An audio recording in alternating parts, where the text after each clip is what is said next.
first Minecraft live event for 2025 just finished up. I will go through all the different features that they announced, but even some features that were not announced during the Minecraft live, as I was given some behind the scene information that I'm allowed to give to you guys. Hello there, Ray here, and they first started with the pre-show where they went through different content creators and they showed off what they enjoyed about Minecraft.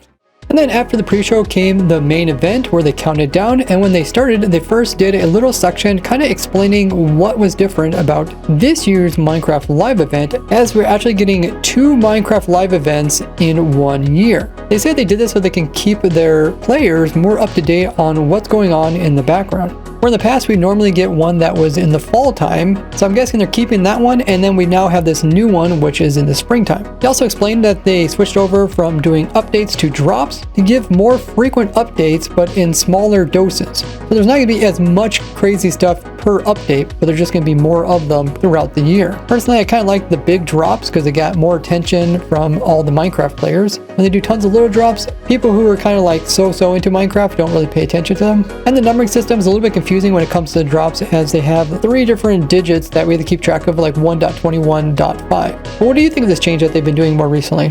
Then they announced the name for the next Minecraft update, which is the Spring to Life update. That is a 1.21.5 update for Java, and I think it's 1.21.80 for Bedrock Edition. And this is one that brings in the kind of smaller changes that are throughout the world to kind of bring more life, hence the name Spring to Life. And then they talk about the changes and how they influence the game with the warm and cold mobs, and how the mobs were taken after in real life mobs. So it's pretty cool for them to confirm exactly what type of mob each of these were. And this is update that comes in with the different mood variants of dogs, which took after the different in real life dogs you could run into. Talked about the changes to the spawn eggs, so they're easier to notice, as well as the cartographers give you maps so you can easily find different structures throughout your world. Then there was this animation of this guy kind of pointing out the different features that came out in the update, which was appropriate since the wandering traders are one of them that gets some new trades in the game.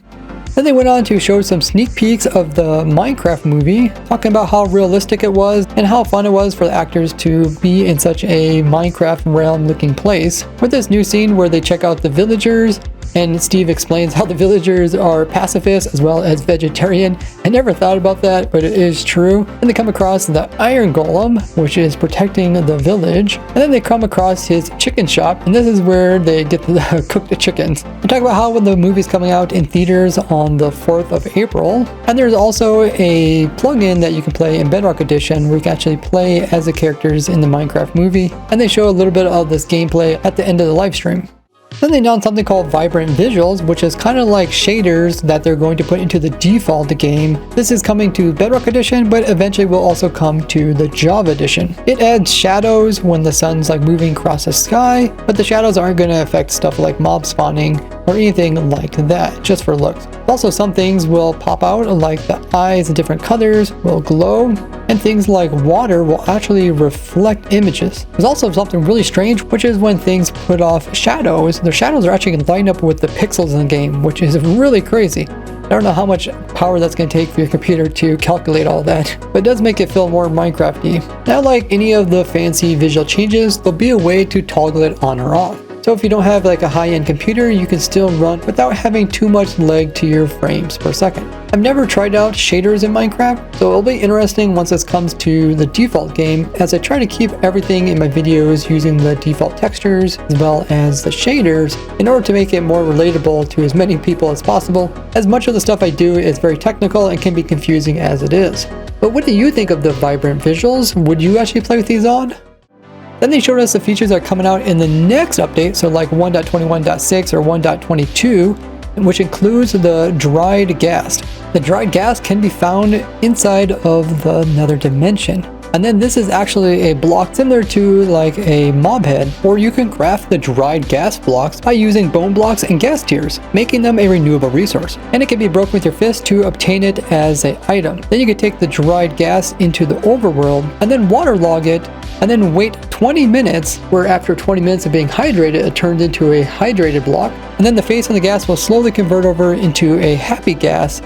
And then after 20 minutes, the block itself will actually convert into a ghastling, which is an actual entity mob in your game. and then it just kind of spawns and starts flying around, and the ghastling forms will follow players or mobs around. You can grow up this kind of baby version of the ghast by using snowballs on it, just like you would feed any type of baby mob in the game to speed up the time it takes for it to grow up into a large ghast. When it turns into a large one, it's called a happy ghast. It has a happy face instead of the kind of scary mad face that the normal ghast have in the nether dimension. And if you're holding out snowballs, the ghast will come towards you. You can also craft a harness in order to ride it.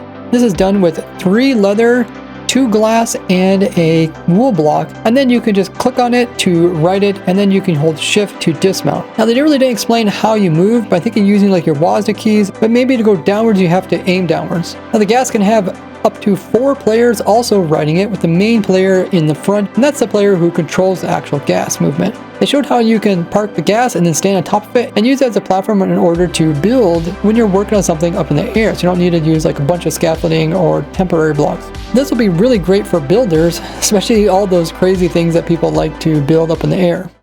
So it turns out the Minecraft leaks that were shown on Reddit are somewhat true. There is a new flying creature that the players can ride that's kind of like a mid-game elytra. Now they said that the creature was white, and it is white, and it said it had like little wings on it, but these don't really have wings because these are ghast, they have little tentacles. And they said that the player can ride them, which you can ride these by crafting these harnesses that go over top of them, which what was shown in the Minecraft sneak peek, where the player dropped 2 leather, 2 glass, and a wool block, which is a crafting recipe in order to make the harness, as it uses the 2 glass to make the goggles for the ghast, the 2 leather to make the leather saddle, and the wool in order to make the little blanket that's underneath of it.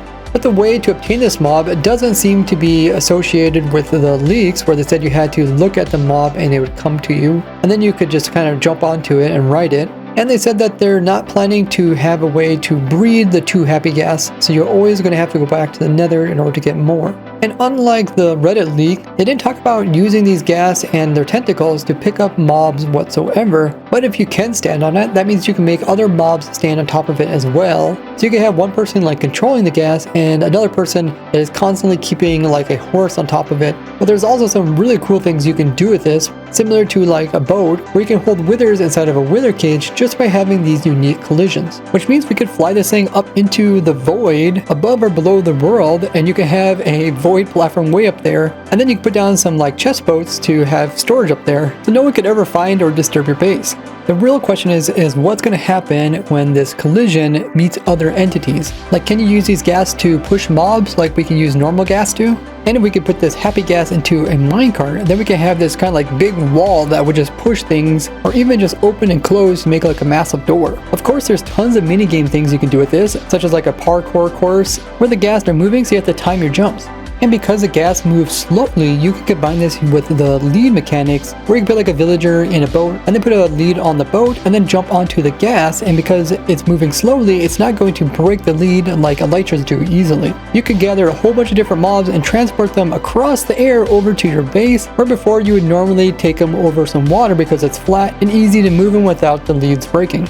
Also, when the player is standing on top of it, there's no one currently controlling it, and it looks like what it does is it lifts up its goggles to show that it has no one in control. But while you're riding the ghast, you can interact with the different things like carrying a map, shooting a bow, or using your spyglass. But unlike the Reddit leaks, it doesn't seem like there's any limit to how long you can ride it or how high or low you can go with it. And it doesn't seem like the more players you have on it, the slower it goes. So it's very possible that the Reddit leaks were just from the early stages of them developing this mob, and we'll probably still not see these happy ghasts until the summer drop, which is usually around June. I think it's cool that they're coming out with this mid-game elytra type of feature. It is much slower than elytra, but it has other benefits like having multiple players and easier to obtain early game. What crazy things will you try to do with the happy ghast?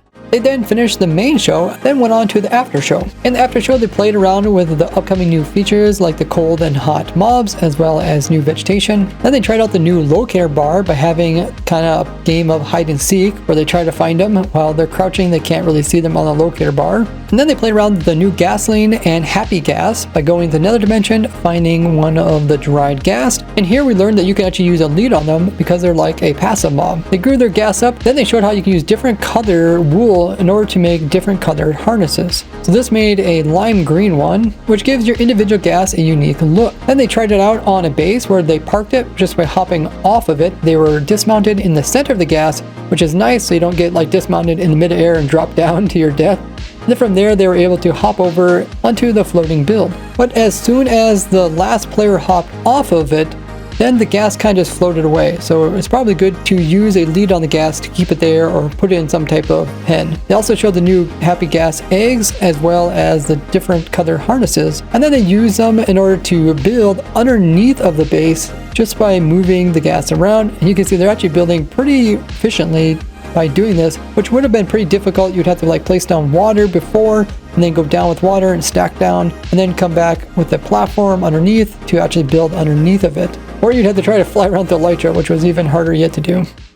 Then they played a mini game where they did like a race course, but with the new happy ghast. And as you can see, the ghast go really slowly, but when they try to take a shortcut by going through the lava here, unlike normal ghast, it turns out the happy ghast actually start on fire and they will die. So they don't have the same properties as like a normal ghast. After that, then they played a little bit of the in-game for a Minecraft movie. This is where you can play as the different characters in this map. There's different shops where you can buy stuff, including Steve's chicken. You can also find different things throughout the map and collect them, and play mini games where you have to do certain things. But if you complete all the mini games, supposedly you're given a cape. I don't know if the cape is something that's just on Bedrock Edition, kind of like the player skins, or if something that's also coming to Java Edition. But if I learn anything about that, I'll make sure to put it down in the pinned comment. And that summarizes the entire Minecraft Live event 2025. Make sure to leave a like on the video, and I'll see you guys in the next one. Bye bye!